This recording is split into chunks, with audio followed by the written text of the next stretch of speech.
Jemaat yang terkasih, saya sudah mempersiapkan satu bahan karena kita masih ada di minggu-minggu Paskah. Maka bahan yang saya sampaikan juga masih berkait erat dengan penebusan, dengan kematian dan kebangkitannya. Dan inilah tema yang akan saya sampaikan pada sesi terakhir, yaitu penebusannya memberi kepastian. Haleluya.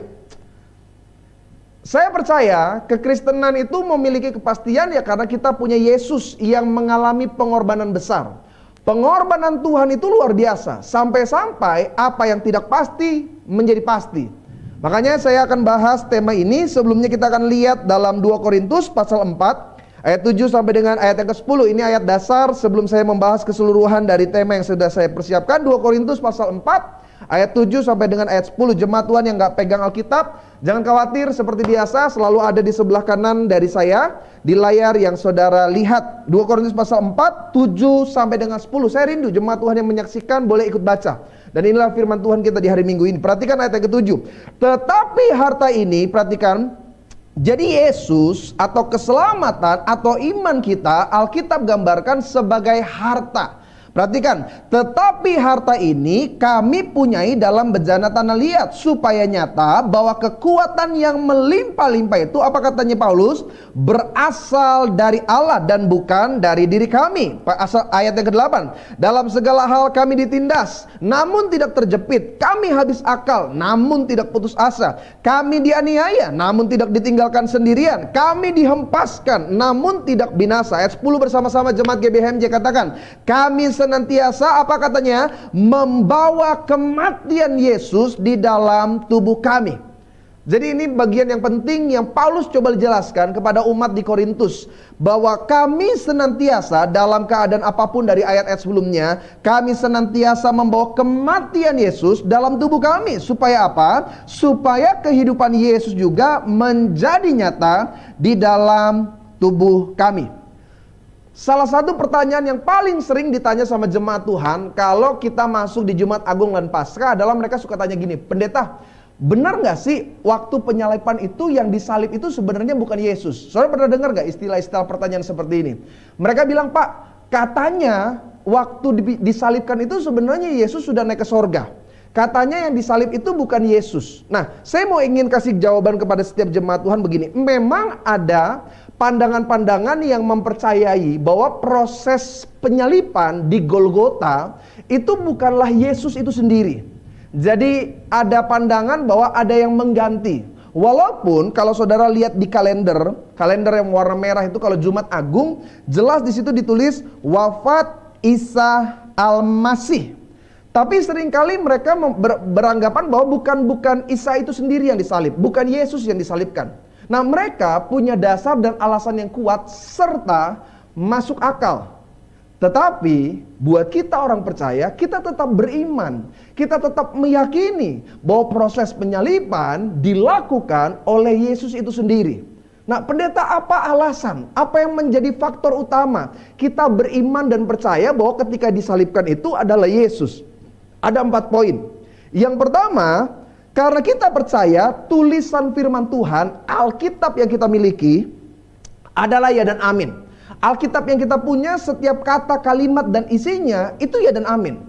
Karena sudah melalui proses setiap bagian dari perjanjian lama, perjanjian baru. Dan hari ini setelah diterjemahkan dalam bahasa Indonesia, kita beriman, percaya Alkitab itu ya dan amin. Alkitab mengatakan Yesus yang disalibkan, itu yang kita pegang. Tulisan dalam firman adalah benar. Yang kedua, karena memang juga ada fakta sejarah secara literatur. Jadi kalau saudara tahu proses kanonisasi, proses penciptaan atau pengkumpulan data Alkitab, itu ada banyak literatur. Dan literatur ini menjadi acuan, menjadi referensi, dan benar adanya bahwa proses penyaliban terjadi langsung kepada Yesus. Jadi ini literatur non-Kristen bahkan, non Alkitabiah, tapi menjadi referensi atau menjadi bukti bahwa Yesus adalah benar disalibkan. Yang ketiga, kalau saudara belajar secara teologis, karena tidak ada manusia yang mampu menebus dosa umat manusia dari murka Allah. Karena penyaliban Yesus itu bukan cuma bicara tentang sengsara, Kematian Yesus bukan cuma berbicara tentang, oh Yesus itu menderita buat kita. Tidak, ini bicara tentang pengampunan dosa. Coba lihat dalam Kolose pasal yang pertama. Saya rindu jemaat Tuhan yang menyaksikan sesi ini dapat memiliki pemahaman dan pengertian bahwa Yesuslah yang disalibkan. Jadi kita nggak usah galau lagi. Karena ada banyak yang bilang, Pak bener nggak sih? Katanya begini ya, katanya bukan Yesus ya, katanya faktanya begini. Salah saudara. Coba lihat Kolose, perhatikan Kolose pasal yang pertama 20 sampai dengan 22. Ayat ini salah satu yang menjadi poin kenapa kita percaya Yesus yang disalibkan. Oleh Dialah, saya mau tanya, huruf D besar atau kecil? Iya, huruf D-nya itu bukan huruf kecil tapi huruf besar dan selalu merujuk kepada Tuhan, kepada Allah, kepada Yesus.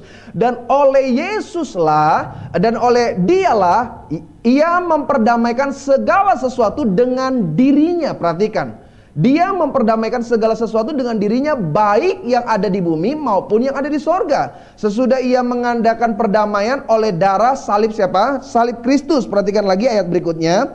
Juga kamu yang dahulu hidup jauh dari Allah dan yang memusuhinya dalam hati dan pikiran serta seperti yang nyata dari perbuatanmu yang jahat, sekarang diperdamaikannya di dalam tubuh jasmani Kristus. Perhatikan, ada istilah kata jasmani. Jadi bukan cuma karena ada pandangan bilang begini, sebenarnya rohnya Tuhan aja. Enggak, ada jasmani. Yesus itu 100% Allah. Tapi ketika dia lahir ke dunia, dia juga 100% manusia. Perhatikan kalimat berikutnya. Di dalam tubuh jasmani Kristus oleh kematiannya, untuk menempatkan kamu kudus dan tidak bercela dan tidak bercacat di hadapannya. Jadi yang ketiga alasannya kenapa kita percaya bahwa Yesus yang mati, karena tidak ada manusia yang mampu menebus dosa umat manusia dari murka Allah. Dan yang keempat, yang terakhir, karena hanya kematiannya lah kita menerima kehidupan. Alkitab Ajar dalam tulisan Paulus itu orang yang cukup terpandang dan terpelajar dalam istilah hukum Taurat.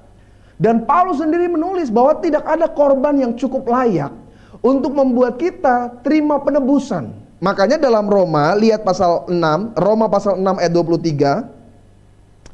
Alkitab bilang begini, sebab upah dosa ialah maut, tetapi karunia Allah ialah hidup yang kekal di dalam siapa? Kristus Yesus Tuhan kita. Jadi dari awal saya coba tekankan dan jelaskan bahwa jemaat-jemaat Tuhan yang terkasih, jangan lagi ada kebingungan, kebimbangan, apalagi galau ya. Masalah pandangan Yesus itu mati, ya benar Yesus atau jangan-jangan digantikan. Tidak saudara, kita percaya ya paling dasar aja lah, perkataan firman itu ya dan amin. Itu udah sangat kuat sekali. Dan alasan-alasan yang lain membuat iman kita tuh semakin teguh dalam mengiringi Yesus. Jadi saudara jangan pernah diombang-ambingkan oleh pemahaman-pemahaman dari akhir zaman.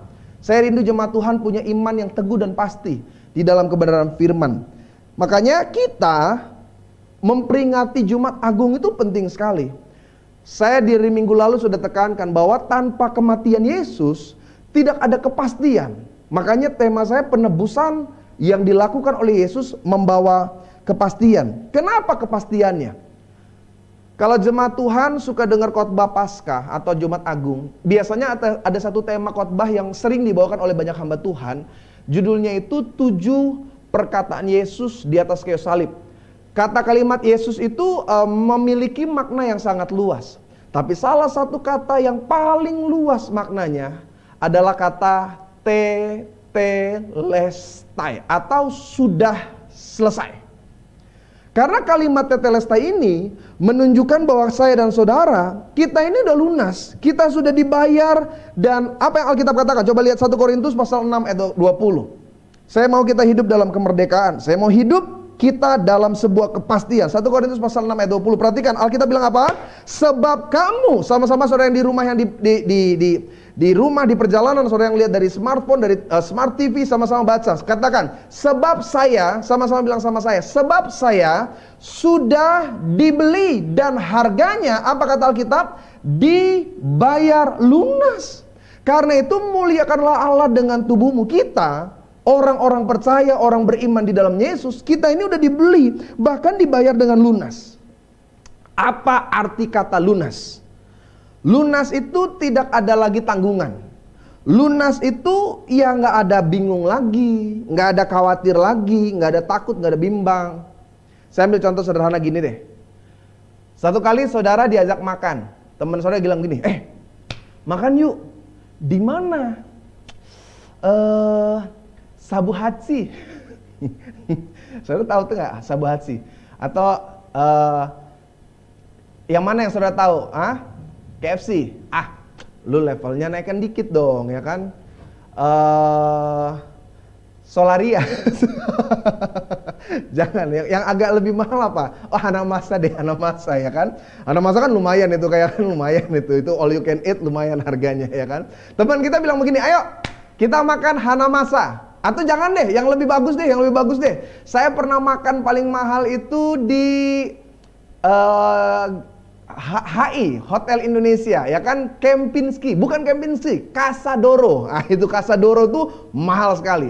Satu kali saudara diajak sama temen, gue pengen ngeberkatin nih, kita makan yuk, Casadoro. Wah, kita hitung-hitung Casadoro sekali makan, ya kan? Mahal itu. Terus saudara tahu nggak? Iya, emang namanya asing, tapi mahal itu. Casadoro tuh minumnya aja tuh nggak ada air mineral yang isi ulang tuh nggak ada, ya kan? Aqua itu nggak ada.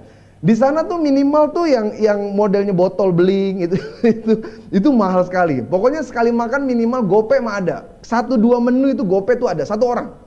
Tapi kita dibilang ditraktir. Teman kita bilang begini, ayo makan, udah tenang gak usah takut. Pokoknya semua yang lu makan gua yang bayar, lunas. Selama makan saudara khawatir gak? Selama makan gitu, saudara makan gitu, saudara waktu makannya tuh tenang atau ada kebimbangan dan kekhawatiran? Ini udah dibayar lunas nih. Teman kita yang traktir, saudara kebimbangan nggak? Bu, kalau suami yang ngajak, ibu waktu makan bimbang nggak? Bimbang pendeta. Abis ntar waktu mau bayar dia bilang gini, pakai uang lu dulu deh. Nah itu mah masalahnya laki saudara ya. Tapi kalau orang udah bilang ngajak makan, traktir, nggak ada lagi kebimbangan. Karena kita tahu dia yang beresin semuanya. Dalam kehidupan manusia, apapun yang sudah dibayar lunas, apapun yang sudah diselesaikan secara pembayarannya, itu ada kekuatannya tersendiri, ya kan? Contoh, anak saudara mau ikut ujian, sekolah bilang, kayaknya belum bisa ikut ujian, pembayarannya belum lunas. Kita sebagai orang tua yang sudah bayar lunas, ada kebimbangan lagi nggak? Tidak. Kita bahkan dengan pede kita bilang enak aja. Ini ada buktinya. Saya udah bayar kok. Ini tanda terimanya. Saudara yang punya motor, ya kan? STNK saudara udah lunas, udah dapat BPKB, motornya udah lunas lah. Pokoknya udah ditebus itu harga semuanya. Saudara, waktu ada razia, khawatir nggak ketika dipertanyakan kepemilikannya? Enggak. Saya ingat betul itu. Awal-awal dulu kan punya motor itu SMA. Jadi motornya kredit. Saya ingat banget motor pertama saya dibelikan sama orang tua saya itu Suzuki Smash, ya kan? Itu awal-awal keluar tuh Suzuki Smash. Jadi waktu saya bawa motor, setelah lunas kredit dari salah satu finance itu, saya bawa BPKB. Terus ada razia. SIM saya ada, STNK pajaknya dibayar, BPKB punya. Walaupun gak diberhentiin, saya berhenti. Walaupun gak diberhentiin, kan kalau orang kan kalau lihat razia kan dia pura-pura gak lihat polisinya, ya kan? Jalan aja pokoknya dia udah doa Tuhan, jangan sampai diberhentikan. Tapi karena saya sudah lunas, SIM ada, STNK pajak lunas, BPKB sudah di tangan, saya pura-pura makin pelan-pelan. Polisi gak lihat saya kalau bisa agak tabrak ke polisi sedikit, ya kan? Supaya dia berhentiin. Waktu dia tanya, mau pak? Surat-surat ada, dengan senyum bahagia. Mau apa pak? Surat KTP, surat STNK, BPKB, SIM, sampai surat pendeta juga ada. Karena kalau kita udah lunas, kita punya kekuatan tersendiri bahkan secara hukum. Nggak ada lagi kebingungan, nggak ada lagi kebimbangan. Saudara yang udah lunas motor, satu kali diberhentiin, sama istilah orang Jakarta tuh mata elang. Pernah dengar istilah itu? Nah itu tuh yang ngeliat tuh motor-motor yang kira-kira belum selesai cicilannya. Waktu diberhentiin, bapak kayaknya belum selesai, belum lunasi cicilan. Tapi kalau sudah lunas, kita pede. Kita nggak. Tapi yang belum bayar ini yang cemas. Yang belum bayar ini yang ketir-ketir. Yang belum lunas ini yang seringkali ketakutan. Yang belum ditebus ini motornya ini yang seringkali bimbang. Saya jadi ingat satu jokes waktu saya sekolah minggu. Masalah tebus menebus nih. Jadi satu kali katanya ada jemaat Tuhan bawa kendaraan kecelakaan. Parah sekali naik motor. Jadi motornya hancur, maaf, orangnya meninggal. Penguburan pendeta yang pimpin. Dari awal di rumah duka sampai di kuburan, istrinya nangis terus. Pendeta coba menenangkan. Bu, sabar, yang ikhlas. Nangis terus. Sampai selesai penguburan, istrinya masih nangis. Pendeta bilang, Bu, ibu gak usah khawatir. Suami ibu kan orang yang taat cinta Tuhan. Dia sudah ditebus. Dia punya bagian dalam kerajaan sorga. Istrinya bilang, ya suami saya udah ditebus, tapi motornya belum ditebus, Pak. Ya, jadi ternyata motornya yang jadi persoalan sampai dia nangis. Tapi intinya saudara, kenapa sih penebusan Kristus sempurna? Karena kita tahu, kita ini udah dibayar lunas. Apa yang sudah dibayar lunas? Hidup saya dan masa depan saya. Hidup saudara dan masa depan saudara.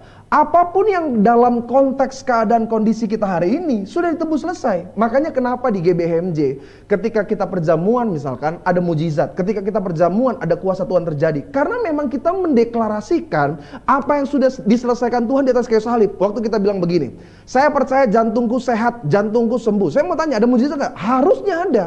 Karena memang sudah selesai di atas kayu salib. Waktu kita berkata, Tuhan memberkati aku.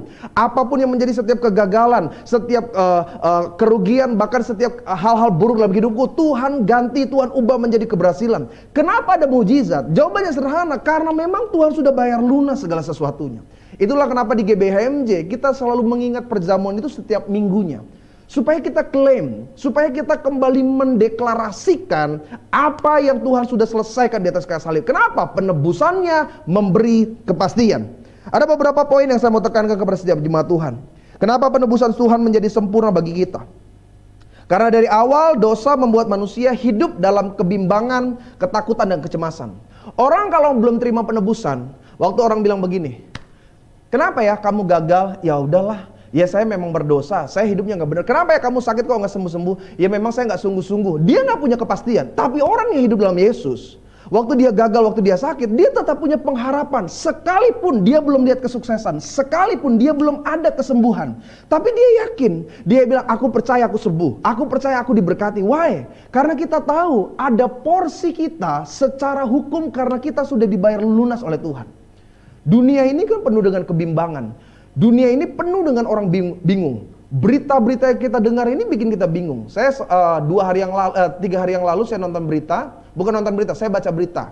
Katanya begini, ada yang bilang Indonesia 2030 ini bisa bubar. Ini negara ini katanya dia kasih pandangannya lah secara politik, secara ekonomi dan lain sebagainya. Dia memberi sebuah kesimpulan 2030 Indonesia ini bisa bubar. Tapi di hari yang sama saya baca berita, bahkan ada yang berpandangan bahwa Indonesia 2030 akan menjadi 5 negara besar yang ada di daerah ASEAN. Ini aja udah bikin kita bingung. Berita-berita yang kita dengar itu seringkali apa ya? Nggak ada kepastian. Contoh, yang benar bisa jadi salah, yang salah bisa jadi benar. Sekarang kan orang kan memandang segala peristiwa itu dari sudut pandang masing-masing. Memberikan argumen itu beda-beda. Dunia itu penuh dengan hal yang membingungkan. Gak usah berita lah. Hari-hari ini ngelihat mana laki-laki mana perempuan aja suka bingung. Saya suka lihat di Facebook kalau ada orang nge-add saya pikir laki-laki, ternyata perempuan ya. Saya pikir perempuan, ternyata laki-laki. Itu aja udah bingung saya. Soalnya lihat kalau zaman saya dulu, bukan zaman saya dulu, kalau zaman dulu yang dipalsukan itu elektronik. Saya ingat mama saya pernah beli radio, dia ngotot banget kalau itu asli Panasonic. Padahal kalau kita baca dengan lebih teliti bukan Panasonic. Jadi tulisannya tuh Panasonic. Mama saya ngotot betul kalau itu asli. Itu dulu elektronik dipalsukan. Sekarang yang dipalsukan itu makanan, saudara. Beras bisa jadi palsu. Apalagi yang kemarin sempat hampir viral itu, telur bisa jadi palsu. Sekarang hal-hal yang ada di depan mata kita itu bisa membingungkan. Lihat video-video, sekarang saya bingung.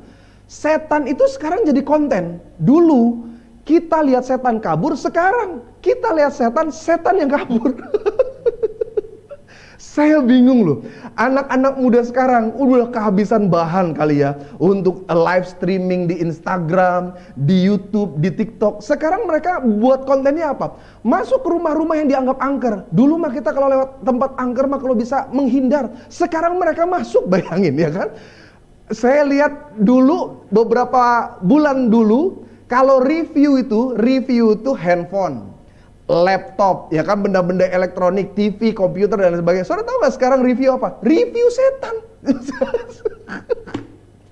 Sampai ada satu review yang saya pikir, tapi penontonnya jutaan loh. Jadi review kuntilanak gitu, saya mau nyebut takut salah. Dia review setan, lalu roknya diangkat, ya kan? Bener, nanti coba carilah, ya kan, sampai orang yang dia fokus tuh bukan masalah melayangnya. Orang netizen fokusnya gini, aduh itu setannya kakinya glowing ya. Wah, zaman sekarang orang-orang banyak yang bingung lah saudara. Inflasi 2021 tuh mengkhawatirkan. Apapun yang kita beli akan semakin mahal berjalannya waktu saudara. Makanya orang makin bingung, mau nikah bingung bayarnya, mau punya rumah sekarang bingung, mau apa, mau pendidikan sekarang bingung, mau apapun sekarang mahal. Istri bingung, suami bingung, anak-anak linglung semua. Tapi kita orang percaya di dalam Tuhan, kita harus punya kepastian. Sekalipun yang kita hadapi nggak pasti saudara. Makanya ada beberapa poin. Tapi di sesi yang paling akhir ini ada dua ayat yang saya mau baca. Perhatikan Mazmur 62 ayat 2 sampai dengan yang ketiga. Mazmur 62 ayat 2 sampai dengan yang ketiga. Perhatikan Alkitab saudara atau lihat di layar di sebelah kanan saya, dan inilah firman Tuhan. Dikatakan begini, hanya dialah gunung batuku dan keselamatanku, kota bentengku. Apa kata Daud? Aku tidak akan goyah. Ayat berikutnya, berapa lamakah kamu hendak menyerbu seseorang, hendak menemukan dia, hai kamu sekalian, seperti terhadap dinding yang miring, terhadap tembok yang hendak roboh. Yang pertama, apa sih kepastian dalam penebusan Kristus? Sederhana, hidup kita ada ketenangan. Sama-sama bilang sama saya, ketenangan. Salah satu kalimat Yesus yang cukup keras, dia bilang begini, kita ini seperti domba di tengah serigala. You know what I mean? Domba gak punya kemampuan untuk melawan seekor serigala. Satu serigala melawan 100 ekor domba, tetap serigala yang menang. Kenapa? Karena memang domba tidak didesain untuk menyerang. Domba tidak punya taring, domba tidak punya kuku tajam, domba tidak punya kecepatan berlari, domba bahkan tidak punya sayap. Mungkin kalaupun dia punya pertahanan, paling hanya untuk nyeruduk dari tanduknya, dan itu pun tidak setajam banteng saudara. Jadi kalau dia diperhadapkan dengan serigala, pasti mati. Dan Yesus katakan, engkau seperti domba di tengah, bukan cuma serigala, di tengah kawanan serigala. Apa maksud Yesus? Sederhana. Suka tidak suka, mau tidak mau, selama kita masih di dunia, selama kita masih bernafas, hidup ini kita tuh penuh dengan ancaman. Ancaman dari orang-orang sekitar. Ada orang pernah bilang begini, pendeta, ya selama hidup saya nggak jahat sama orang, selama saya nggak jahatin orang, selama saya nggak nyakitin orang, saya percaya orang juga nggak akan nyakitin saya. Saya mau tekankan, pernyataan ini nggak sebenarnya benar. Karena faktanya dalam hidup saya dan hidup saudara, ada kalanya kita dibenci bahkan sekalipun kita benar. Ada kalanya kita dibenci bahkan sekalipun kita berbuat baik.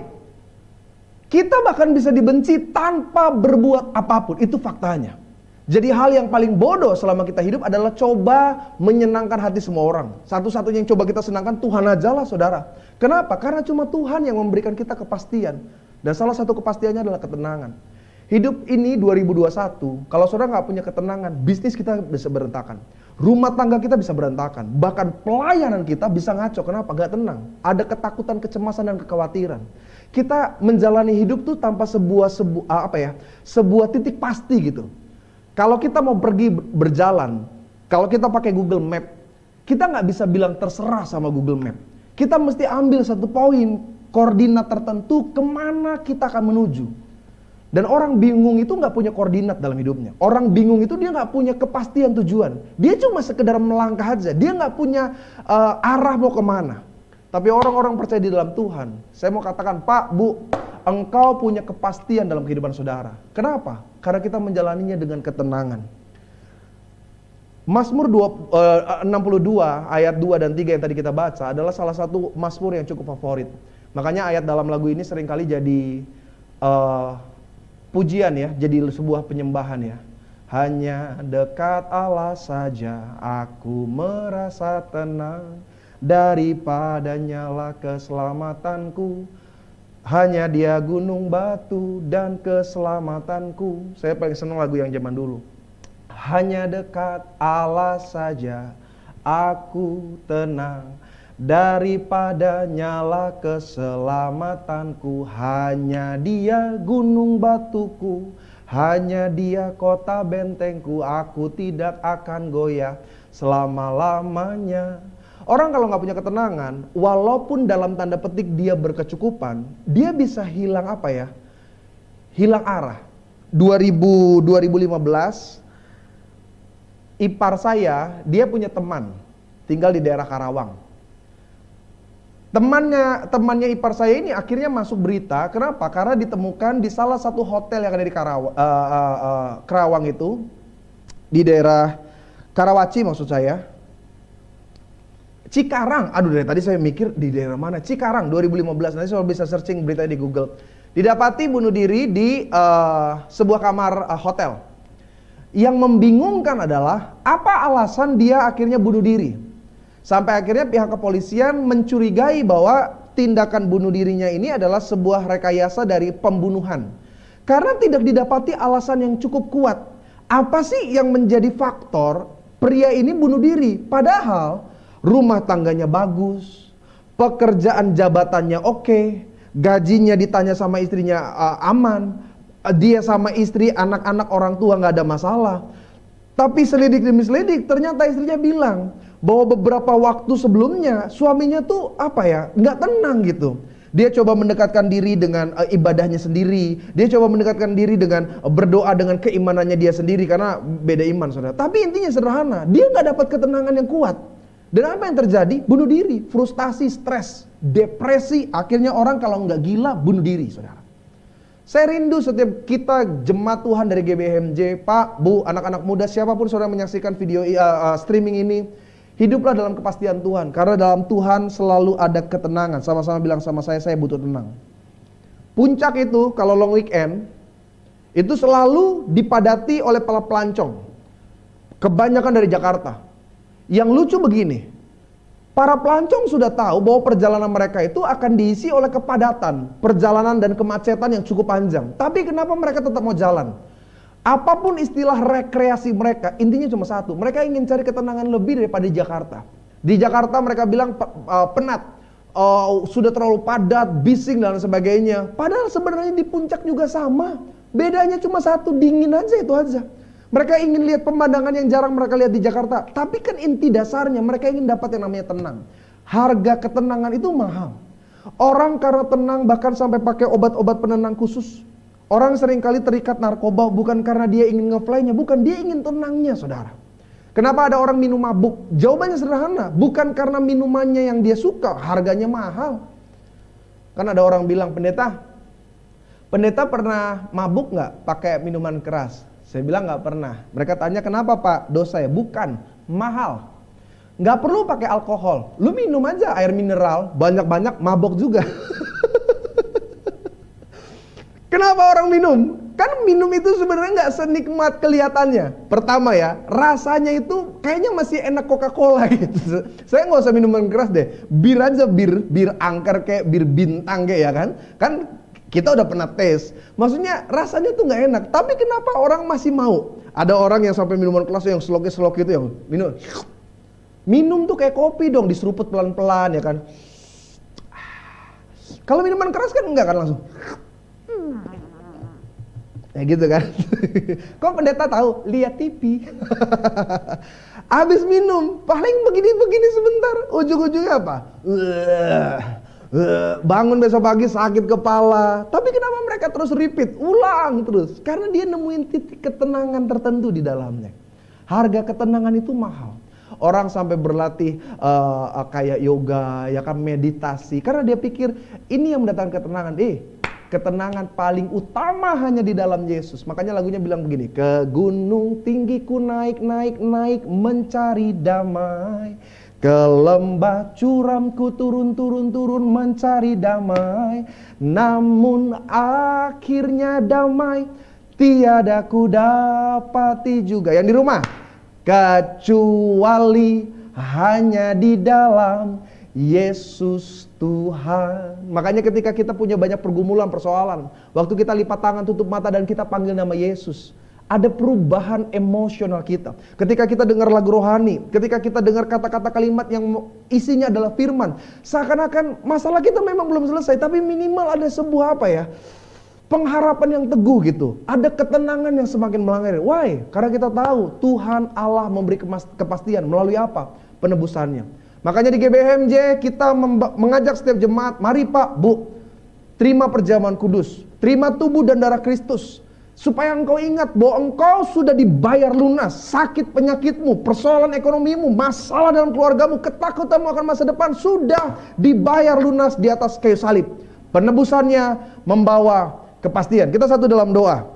Kami bersyukur, berterima kasih untuk kebenaran firman Tuhan di sesi paling akhir 11 April 2021. Apa yang hamba sudah sampaikan, biarlah ini menjadi sebuah rema tersendiri bagi hati umat-Mu Tuhan. Ada sebuah kekuatan, ada sebuah titik balik di mana kami semakin percaya Engkau Allah yang memberikan kepastian. Dan salah satu yang membuat kami melihat kepastian adalah datangnya ketenangan, adanya damai sejahtera, adanya hati yang penuh dengan pengharapan yang teguh di dalam Tuhan. Hamba arahkan tangan kepada kamera. Engkau Allah yang mengetahui pribadi lepas pribadi yang menyaksikan live streaming ini. Engkau Tuhan yang tahu apa yang sedang dirasa, dialami, dan sedang digumuli oleh umat-Mu. Maka hamba doa dalam nama Yesus, jamah hati mereka. Biarlah setiap ketakutan diganti dengan pengharapan yang teguh di dalam Tuhan. Hamba berdoa biarlah firman ini berakar, bertumbuh, berbuah, menjadi bagian dalam kehidupan kami sebagai orang percaya. Semakin kami yakin bahwa rancangan-Mu bukan kecelakaan, rancangan Allah adalah damai sejahtera. Di dalam nama Bapa, Putra, dan Kudus, setiap kita jemaat Tuhan yang percaya, penebusannya memberikan kepastian. Bersama-sama kita katakan amin. Haleluya,